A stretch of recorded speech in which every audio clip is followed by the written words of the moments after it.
What's up, YouTube? In today's video, I'm doing a long-term review on the Gen 2. So this is the 2018 model, Shark 105.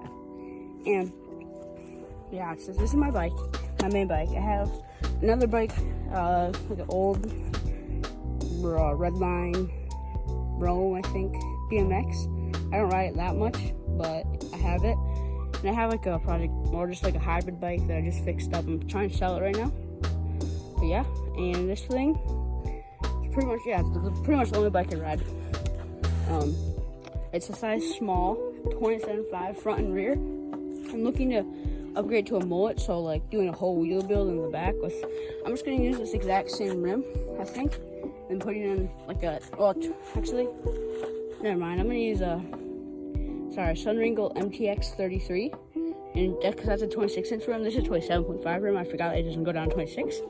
I'm just gonna do a custom wheel build and make this thing mullet, so 27.5, 26. I don't know whenever I'm gonna do that, if I ever do, but that's something I want to do.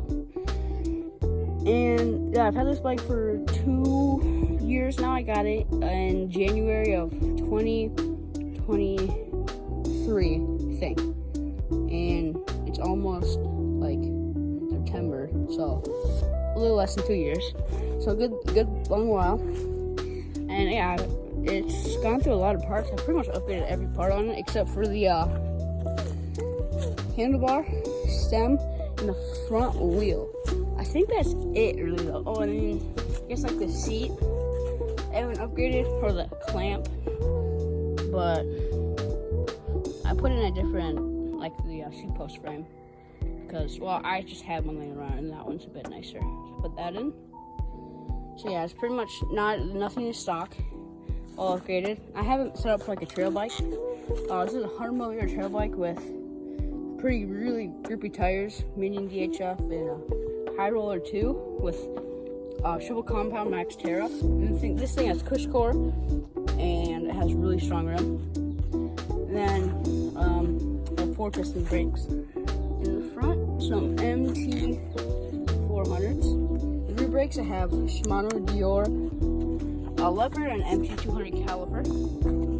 And then I'm upgrading the drive into a 1x9. This is not the best drive chain. Just an old Shimano Dior without a clutch. And then, I think it goes from 32 to 11 down there. And this, the 32 oval chainring with some Chinese buckleless cranks. Some bike smart pedals, and they've lost a couple pins, as you see. There's a couple lost on that one too. Back there, I put on this to dampen. This bike's pretty quiet. The only sound you hear is just this coming down and then hitting up against my chainring. I put on some amazing Rama grips. This is a Minnesota, like a locally Minnesota brand. They're sponsored by Localized. It's a bike park near me. So definitely go check out Rama and Localized. Both an amazing place. I'm probably gonna go Localized next week. I'm not sure though. I was just at Lebanon Hills actually yesterday. That video, I think that's coming out soon. I think I'm gonna upload this video before that. And then, yeah, I have a RockShox Recon fork. That's about all my upgrades, really. Like I said, I have cush core in the rear. And, yeah, pretty much. First, I'm gonna tell you all about, like, how I got this bike. I got just a Facebook Marketplace for, like, $500, fully stock. And I've been upgrading it for the past 2 years. Because I love it, and I want to make it more of a trail bike instead of an XC bike, which I've done that already. And yeah, it's like perfect size for me right now, size small. I'm looking to get a size medium soon, a size medium full suspension. I'm probably not gonna get that until around Christmas time, or if my other bike I'm trying to sell sells. So it's gonna be a while till I get that. I was gonna get one actually in the next 2 weeks, but then it sold. So yeah, it sucks. So first I'm gonna tell you about my likes about this 2018 Shark 105. The first thing I like is that I don't know, let's see. I like that it comes 27.5 stock. So a lot of bikes come with 26-inch wheels stock, and I like that it comes 27.5 even though it's size small.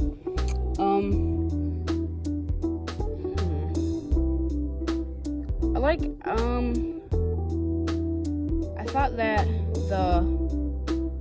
Well, I thought that the drivetrain it came with it was very reliable. It was a Toronto Tourney, and those things are very reliable. I sort of landed on top of a rock and destroyed it, so that's sort of my fault. I like that these bar and stem have lasted me a really long time too. I haven't switched them out at all, but I'm gonna soon. I also like that it's not actually. I don't know. It's the space. Well, some like the measurements is it's 9 by 35, 9 by 135 because it's quick release, 9 millimeter quick release, and then it's a 135 back there, and this is 100 by 9, so 9 by 100. Most nicer bikes, it's a Boost, which is 15 by 110 and 12 by 141. But yeah, there's not a lot of really things I really like about this bike. It's just a hardtail. I don't know. Oh, okay, here's just something I really like. You can get this thing for like super, just you can get. It's just a really great entry-level bike. Mainly because it's very reliable. The rest of that drivetrain, I don't know. I wouldn't say the brakes are the most reliable. I actually did have that front brake for a really long time, like a year and a half. I just switched out the front brake because the pistons blew. But it's been a while. This bike is also, let's see, 6 years old, almost 7. So it's an older bike. So I mean, those brakes last a really long time. So I like that it's really reliable, and it's at a great price. It's a really good entry-level bike. But where I'm at right now, I'm in more need of a full suspension for sure. So I'm not really entry-level. But here's the things I dislike about it. I dislike that it's a 27.2 whatever seat post, and I dislike that it comes with super narrow bars. These are 660 bars. I also dislike that it's 135 rear. It should be more like, I think it's more like 142 or 141 or 148, and then whatever, 100 in the front. It's not super crazy now. I just like that it came with a straight head tube, but that's common on bikes like these. I think the new Marlin series, like Gen 3, actually has a tapered head tube, so I don't know. I dislike stem, which is a little too long for me, but I don't know, can't say better. I just like that it comes with a 3-bar in the front. I think all bikes just come with 1-bar. Like I think it's a little bit more expensive. Like wait, it's more pieces. What do you think is more expensive? But no, there's some weird thing, but I don't remember. But I watched the video on it. It's weird. I also dislike that. Actually, that's probably about it. My dislikes. I just like that it comes with a 160 rotor front. I wish it was a 180. And I also just like these rims are really skinny. I think this is like a 27 or something, or actually probably even skinnier. I don't even know. This is a 30 millimeter. Like this, my whole rear wheel is super nice. So yeah, that thing's really sick. That's about it. I don't know. I mean, I also just like it's quick release, but you can't. It's a $700 bike. You can't really say anything about that. But it still handles really well. That's what I like about it. It's like really reliable, and you can just have it for a long time. Like I hit huge jump, not huge, but bigger jump on it all the time. Like this jump is an 11-foot gap right here, from here to there, and then like this jump over here is a really steep jump, as you can see. There's another 10-foot jump right there with the logs, so you can see, and it goes through rock gardens actually really well, in my opinion. I've found there's some pretty chunky rock gardens like this one handles just fine. But the one other thing I just like, all the geometry. Like this is a super steep head tube. I think stock it was like a 69, and now it's a 67.5. And I really just like the whole geometry is sort of weird. And it's just short, but it's a shorter bike. I think the wheelbase is really short. And like the reach is, I think, like 385, which is not bad. It fits me pretty good. I probably need more like a 400 to be just about perfect, but this fits me great.